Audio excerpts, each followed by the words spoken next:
જય માતાજી મિત્રો। આજનો વ્લોગ શરૂ થાય છે અમારા ગામમાં આવેલા દશા માતાજીના મંદિરેથી। આજે અહીં ગામ વજાપુરથી ભજન મંડળ માતાજીના સુંદર ભજનો કરવા માટે આવ્યું છે, એટલે અમે પણ મંદિરે પહોંચી ગયા અને ભક્તિમય વાતાવરણમાં મસ્ત ભજનનો આનંદ માણવા બેસી ગયા।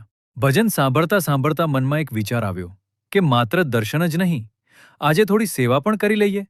બસ પછી શું, હું તરત જ ઘરે આવ્યો, ગાડી લઈને નીકળી ગયો વડાગામ। સૌ પ્રથમ નાસ્તા માટે પાવવા લઈ લીધા, ત્યારબાદ શાકભાજીને ભાજીની દુકાનેથી જરૂરી શાકભાજી ખરીદી અને માતાજીને ધરાવવા માટે કેરાની પ્રસાદી પણ લઈ લીધી।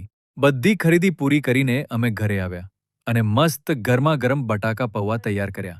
પછી બધો સામાન ગાડીમાં મૂક્યો અને ફરી મંદિરે પહોંચી ગયા। મંદિરે પહોંચીને સૌ માટે ગરમા ગરમ ચા બનાવી સાથે નાસ્તો પીરસ્યો। બધા ભક્તોએ પ્રેમથી પ્રસાદ અને ચા નાસ્તો કર્યો।